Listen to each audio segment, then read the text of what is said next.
이번 시간에도 전 시간에 이어서 순수 영어가 어떻게 존재하는가, 순수 영어가 정말 존재하는 것인가, 영어의 뿌리를 찾아서 진행하도록 하겠습니다. 이번 시간은 영어의 어순을 보면서 순수 영어의 개념에 대해서 좀 더 깊이 알아보는데요. 문장을 가지고 알아보도록 하겠습니다. 먼저 어원을 연구할 때 우리가 굉장히 조심해야 할 부분들이 있습니다. 이 유럽 지도인데요. 유럽 지도인데 굉장한 유럽이 이 1세기 때부터 시작해가지고 5세기, 11세기까지 종족 이동이 굉장히 활발하게 이루어진 것입니다.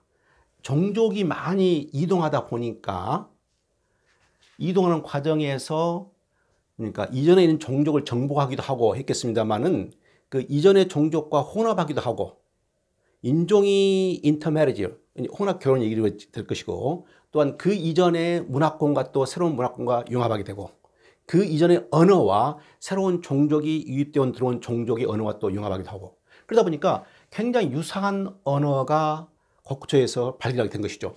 잉글랜드, 영국 섬은 이곳인데 우크라이나 저 멀리에 있는 언어와 어원이 같을 수가 있고 하다 보니까 어느 쪽이 먼저 기원이 어원의 기원이 어휘가 먼저 탄생했다 말하는 데는 굉장히 조심해야 할 그런 분야가 됩니다.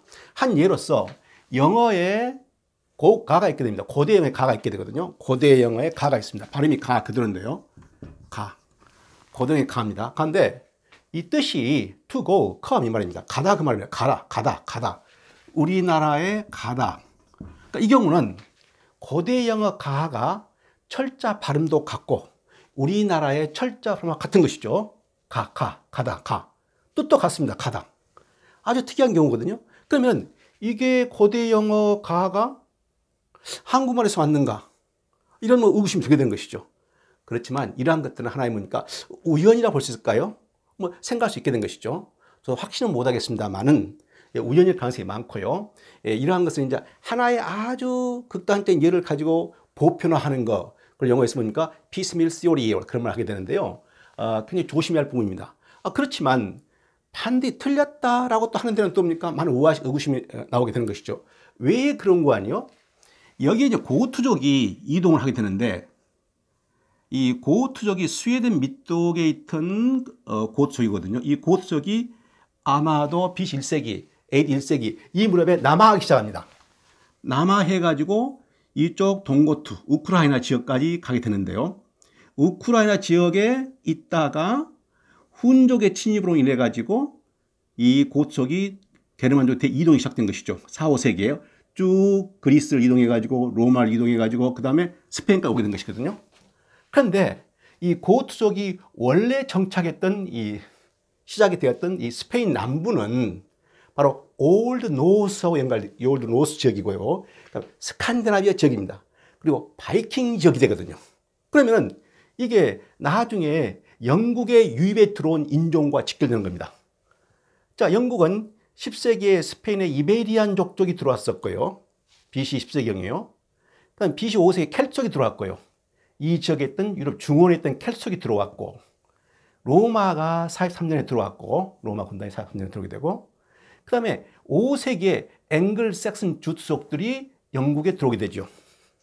그러니까 5세기에 들어온 앵글로색슨족들이 바로 스웨덴 남부하고 그러니까 인접해 있게 된 겁니다. 그렇기 때문에 고토의 영향을 받았겠죠. 바로 붙어 있기 때문에요. 그래서 고토하고 이 앵글족, 그러니까 앵글로색슨하고 뭡니까 연관성이 있다는 것이죠. 그 다음에 8, 9세기가 돼가지고 다시 이쪽에 노르웨이, 아이슬란드, 스칸디나비아 반도, 올드 노스, 덴마크 이 지역의 바이킹족들이 다시 영국에 들어오게 됩니다. 이 바이킹족의 선조가 또 고트족의 일부가 되는 것이죠. 그러다 보니까 고트족이 훨씬 이전에 남하해가지고 우크라이나, 그리스, 로마, 스페인 이렇게 거쳐왔습니다만은 바로 5세기에 들어왔던 앵글로색슨족하고 아주 연관이 있기 때문에 영어가 고트하고 아주 밀접한 연관이 있다 이것이죠. 그래서 우리가 어원을 분석할 때 이러한 점을 유념해야 한다는 것이죠. 그럼 어느 언어가 먼저 기원이 됐겠느냐? 이것은 굉장히 어려운 추적이 되는데요. 왜 그런 거 아니에요? 5, 6, 7, 8 이런 세기는 뭡니까? 문자가 거의 없는 시기입니다. 거의 없어요. 특히 1, 2, 3, 4, 5세기는 거의 없고요. 영국에서 이제 8세기 때부터 이제 버나큘러 랭귀지 영국 섬에서 태어난 뭡니까? 언어가 앵글로색슨 쪽을 기반으로 이제 뭡니까? 그 기독교가 들어오게 되면서 이제 문자화되면서 이제 발행되게 되는, 그러니까 구현되게 되는데요. 이 고트족은, 고트어는 대주교 울플라스 주교가 뭡니까? 동고트족을 뭡니까? 그리스도화하기 위해서, 개종하기 위해서 그리크, 라틴, 룸 문자를 합쳐가지고 새로운 문자를 창안했다고 제가 말씀드렸죠. 그런데 이제 오늘날 학자들 보는 견해는 울플라스 주교 혼자 하는 것이 아니고 아마 그분이 그 일군의 그 수도승들과 함께 했지 않겠냐고 이제 그렇게 뭔가 연구도 진행되고 있죠. 자, 어쨌든 이해가 되기 때문에 어원 연구에서 조심해야 한다는 거. 그러면 영국, 노르웨이, 스웨덴, 덴마크, 그 다음에 프랑크, 프리지안, 삭슨족, 고트어, 로마, 라틴 이쪽의 언어들이 서로 연관성이 굉장히 깊게 되는데 어느 것이 먼저 했느냐 이걸 찾는 것이죠. 그래서 우리가 이제 순수 영어, linguistic purism in English 할 때 순수 영어를 어느 시점에 놓고 할 것이냐 이게 논란이 되는 겁니다. 이제 오늘 학자들은 쉽게라기보다는 너무 복잡한 문제이기 때문에 앵글로색슨족 5세기 때 덴마크에서 영국에 들어왔던 5세기 때 앵글로색슨족들이 영국 섬에 정착해 가지고 시작된 언어, 그것을 Old English 고대 영어 혹은 앵글로색슨을 하는데 그때 언어를 중심으로 해가지고 나오는 문헌을 중심으로 해가지고 그때를 뭡니까 영어의 뿌리로 찾아 이렇게 하게 되거든요. 근데 문제는 바로 5세기 들어온 가져온 앵글로색슨족이 가져온 그 언어가 앵글리시인데 그 앵글리시가 이미 벌써 이 지역에서 이 지역을 중심으로 어원이 너무 비슷한 것이죠. 예를 들면 푸트 있지 않습니까? 전 시간에 우리가 공부했던 푸트인데요. 이게 고대 영어는 포트예요. 그런데 이런 지역, 올드 하이 저머니랄지, 섹슨, 프리지안, 프랑크, 이런 지역에서 뭡니까? 덴마크, 올드 노스 이런 지역에서 뭡니까? 포토스, 페트, 포트. 아주 철자와 발음이 비슷하게 이미 쓰이고 있었거든요. 그럼 어디서 먼저냐? 이런 문제가 되기 때문에 아주 뭡니까? 논란이 될 수 있게 되는 것이죠. 핸드도 마찬가지고요. 고대영어는 한드인데 핸드, 혼트 해가지고 이 지역에서 아주 철자와 발음과 뜻이 같은 것이 너무 뭡니까? 유사히 퍼져 있다는 것이죠. 그래서 순수 앵글로 삭슨어를 추정하는 자체가 어렵다는 것입니다. 그래서 이제 그런 어려움이 있습니다만은 그럼에도 불구하고 이 영국 섬에서 5세기 앵글로 삭슨족이 들어와가지고 그들이 창안해낸 자연 발생적으로 나온 언어가 있게 됩니다. 그것은 이제 다음 시간에 또 우리가 공부하겠습니다만은 일단 그러한 언어에 인접한 국가들 사이에서는 어원이 비슷하기 때문에 어느 지역의 언어가 먼저 하는 것은 어렵다는 걸 말씀드렸고요. 그 다음에 이제 어순을 보는데요. 이 고대 영어 어순입니다. 고대 영어 어순은 주어, 목적격, 동사 이렇게 됩니다. 이것은 이제 이치세, 루비에 고대 영어입니다. 고대 영어. 이치, 나는, 세, 너를, 루비에 사랑한다 이 뜻입니다. 나는 그녀를 사랑할 때는 이치, 히에, 루비에, I, her, love 이렇게 되거든요. 그래서 인칭 대명사, 세도 인칭 대명사, 루비라는 것은 love 이 뜻입니다. 자, 여기서 보면 이제 인칭 대명사인데요.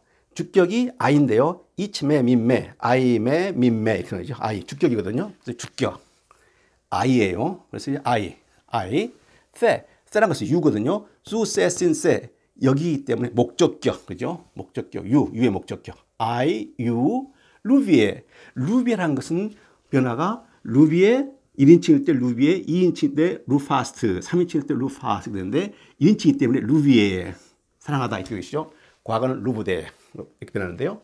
그래서 I love you 어순이 주어, 목적격, 동사지요.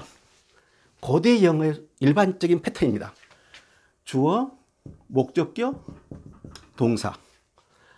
또 다른 문장을 보게 되면 이친의 쿠들 이것은 I, him, you 이 말이거든요.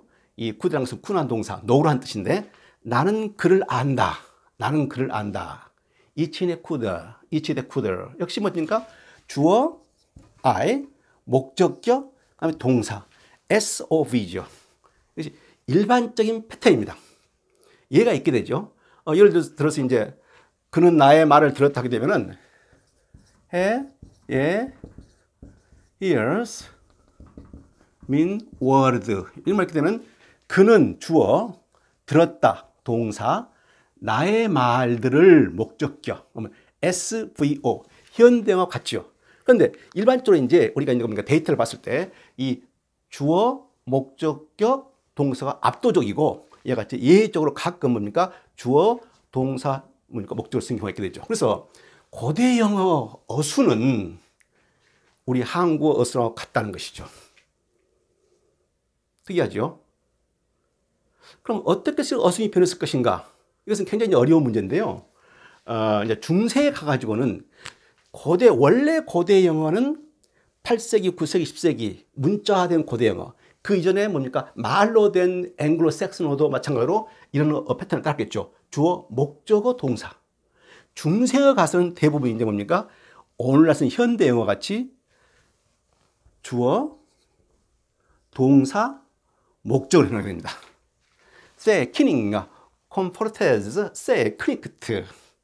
왕은 그 기사를 위로했노라. 그러면 주어, 동사, 목적어. 그러니까 원래 SOV인데 중세와 들어가지고 S 그 다음에 동사, 목적으로 변하게 된 것이죠. 이러한 것들은 말이죠. 우리가 언어 연구할 때 굉장히 중요한 것인데 흔히 우리가 현대 영어만 가지고 현대 불어만 가지고 현대 어느 특정한 나라의 언어를 가지고 어순이랄지 어원을 말할 때는 굉장히 조심해야 한다는 것을 제가 알려드리기 위해서 이와 같은 것을 제가 지금 예문을 좀 뽑아왔습니다. 그리고 이제 인칭을 보게 되면요. 인칭이 많이 변화가 있게 되는데 주격, 목적격, 소유격 엮이게 되고 여기에 나오는 수가 세, 신세 이 수가 오늘날 뭡니까? 소니 TH 변해가지고 수 이것이 THOU 해가지고 현대 영어에도 쓰이고 있는 것이죠. 이렇게 됩니다. 그래서 이제 고대 영어 어순은 현대 영어하고 많이 틀리다는 점을 제가 말씀드렸고 중세에 와서 이제 현대 영어와 같은 주어, 동사, 목적이 된다. 그래서 이제 중국어 어순이 현대 영어 어순과 같기 때문에 중국 사람들이 영어를 빨리 배우는데 이득이 있다 그런 점을 말하는데 사실 원래는 안 맞게 된 것입니다. 원래 고대 영어 어순이 현대 영어의 뿌리인 고대 영어가 바로 우리 어순하고 같다는 것이죠. 한국어하고요. 그래서 그런 점은 많은 것을 시사할 수 있을 것이라고 생각합니다. 우리 문장을 가지고 이제 고대 영어의 순수 영어하고 영어의 뿌리를 좀 보고 있게 되는데요. 이치세 루비에르 고대 영어입니다. I love you 이렇게 되겠죠. 만약에 이제 그가 그녀를 사랑한다 하게 되면은 그가 주어는 해, 그러니까 해. 그가 그녀를 사랑한다면은 해. 그녀의 목적격은 해어 히에죠. 그러니까 해, 히에. 해는 3인칭이 동사는 3인칭이기 때문에 루파스. 해, 히에, 루파스 이렇게 된 것이죠. 해, 히에, 루파스. 그가 그녀를 사랑한다. 그래서 분명히 주어, 목적격, 동사가 압도로 많은 어순을 가지게 된다고 말씀드렸는데요. 자, 이제 I love you, 이 이치세 루비에 I love you 고대 영어가 나중에 변화해가지고 중세 영어를 거쳐가지고 현대 영어 I love you가 되게 되는데 I love you가 이 이치가 중세 영어 때 I로 변하게 됩니다. 중세 영어 때 I로, 초서 때 가지고 I로 변하게 되는데요. 물론 초서는 14세기 영국 영어인데요. 그 11세기, 12세기 중세에 들어와서 이 I가 이치로 되기도 하고 여러 가지 베리에이션, 변형태가 있게 됩니다. 그러다가 초서 때 I가 되는데요. 세는 말이죠. 이제 세는 뭡니까? I love you. 어순이 이제 목적격이 뒤로 가게 되고 세가 뭡니까? you, thou로 변하게 되고 thou, thy, th가 되게 되죠. 그래서 루비에도 이제 변하게 되는데 이 세는 먼저 I부터 보게 되면 I가 이게 순수한 이 앵글로 섹슨족들이 창하는 인칭 대명사인가? 그런데 그 부근에 이 덴마크 앵글로 섹슨 주석이 영국에 어숙이 왔는데 이 부분이 전부 다 유사한 발음과 철자와 의미를 갖다라고 제가 말씀드렸는데요. 자, 보게 되면은 고대 영어는 이치 혹은 ICH 쓰이게 되는데요. 올드 로우 저머니랄지 독일, 고대 독일어에서 뭡니까? 이치, IC, 이크, 이히익스가 됩니다. 그래서 비슷하죠. 이크, 이치, 이히. 고토는 이크가 되게 되고요. 그래서 아주 유사한 것을 알 수 있게 됩니다. 그럼 2인칭 어떻게 되느냐? 2인칭 수, 세, 신세, 유, U와 U가 되는데요. 2인칭도 고대 영어는 쓰거든요. 저만 old, low, 저만 old, high, 저만 했습니까? the, 그 다음에 do, 이렇게 되죠. do. 라틴은 to가 되게 되고요. 그 다음에 su가 되게 되고, 뭡니까? 고수는 su가 되게 되고요. 그래서 아주 비슷한 걸 알 수 있게 되죠. su, thu지요. 그 다음에 tu, do, do. 이 게르만어 이 soon이 나중에 영어의 th로 변화되는 겁니다. 자, 보니까 su, do. 아주 어휘도 같고, 뭡니까? 철자도 같고, 발음도 같고, 뜻도 같은 것이 바로 이 여의 근방에 있는 전부 언어들인 것이죠. 그래서 여기까지 봤을 때 인칭 대명사에 있어서는 이 앵글로색슨어가 고유하게 앵글로색슨족만이 쓰였다고 말할 수 없게 되는 것이죠. 그 점을 제가 말하려고 하는 것입니다. 그 다음에 사랑하다, 루비에. 원형은 루비안이거든요. 이 루비안, 사랑하다. 1인칭일 때는 이치, 루비에. 2인칭은 수, 루파스트, 해, 히오, 루파스. 이렇게 변하게 되는데요. 자, 이게 이제 루비안인데, 고대 영어는 루비안이거든요. 그런데 제가 고대에 보니까 고딕 사전이랄지 앵글로색슨 딕셔너리를 찾아봤는데, 이 루비안의 이 인종들, 이 부근의 인종들이 이 러브라는 뜻을 가진 단어를 제가 아직까지 못 찾았어요. 뭐 나중에 더 나올 수도 있겠죠. 그래서 이제 말씀드리면은 올드 하이 저만이랄지 라틴이랄지 올드 노스랄지 고스랄지 올드 프리젠이랄지 프랭크랄지 섹슨이랄지 여기서 이와 같은 어원이 없다는 것이죠. 아직까지 발견한 것이 없어요. 그렇다면은 이 루비안, to love, to feel affection, 사랑을 느끼다, 사랑. 이 단어가 앵글로색슨의 고유한 정말 순수한 언어일 가능성이, 그러니까 영국 섬에서 앵글로색슨족만이 사용했다고 할 수 있는 단어가 된 것이죠. 아직까지 제가 연구한 바에 그렇지만 또 나올 수 있을까 모르겠습니다. 자, 그런데요, 이 올드 잉글리시에 아주 유사한 단어가 있게 됩니다. 그게 바로 로비안입니다. 로비안. LU가 아니고 LOFIAN이에요. 로비안. 이것은 분명히 이 앵글로색슨 사전에 들어 있습니다. 의미가 약간 틀려요. 루비안은 사랑하다. 로비안은 praise value 이 말입니다. praise value. 찬양하다. 가치를 높이 알리다, 높이 올리다. 그런 뜻이거든요. 그래서 사랑하다하고는 약간 거리감이 있게 되는 단어죠. 분명히 달라요, 의의가요. 근데 이제 이 경우는 이 찬양하다, 가치를 두다. 이 경우는 올드 섹슨이랄지 아이슬란드랄지 올드 고대 저지 고지 독일어가 있습니다. 로본, 로바, 로본 얘가 있게 되는 것이죠. 이 경우는 있어요. 근데 이 경우는 루비안 사랑하다에 관한 그러니까 유사한 어휘가 이 부근어에서 없다는 것이죠. 상당히 관심이 가지는 그러한 단어이죠. 라고 할 수 있겠습니다. 그리고 이제 이 중세 영어에 있어서는 이 로비안이 찬양하다 가치를 쓰는데 이 고대 영어가 중세 영어는 로벤으로 변하게 됩니다. LOVEN. 이 뜻이 사랑하다입니다. 이게 특이한 거예요. 이 루비안이 변화된 것이 아니고 찬양하다, 가치를 두다. 이 로비안이 변해가지고 로벤, 러브로 변하게 된다는 것이죠. 그러니까 이 루비안 이 단어는 나중에 사멸됐다고 할 수 있게 된 것이죠. 그러니까 언어라는 것이 발달하게 되면서 시대가 변하게 되면서 상당히 아주 절묘하고 기묘하고 복잡한 그런 과정을 거치게 되는데 이걸 보더라도 알 수 있게 되고요. 그리고 이제 이 어원을 볼 때 원래 스웨덴어, 올드 노스어가 바이킹족이 영국을 침략해가지고 정착하게 되면서 언어를 가지고 왔겠죠. 그 다음에 앵글로색슨족들이 또 들어와가지고 언어를 가지고 왔겠죠. 영국 섬에서 그 고유한 언어의 가치를 그대로 지닌 경우가 대부분이지만은 변형된 경우가 많이 있게 됩니다. 그러한 것들에 대해서 이 순수 영어하고 언어가 또 어떻게 변화됐는가 그래서 계속 다뤄보도록 하겠습니다. 1차적으로 우리가 순수 영어의 뿌리가 될 때는 일반적으로 앵글로색슨족들 5세기에 덴마크에서 영국으로 들어와가지고 영국에 정착했던 앵글로색슨족들 그들로부터 시작한 것을 순수 영어로 볼 수 있다고 하겠습니다. 그래서 계속해서 다음 시간에 순수 영어와 영어의 뿌리에 대해서 공부하도록 하겠습니다.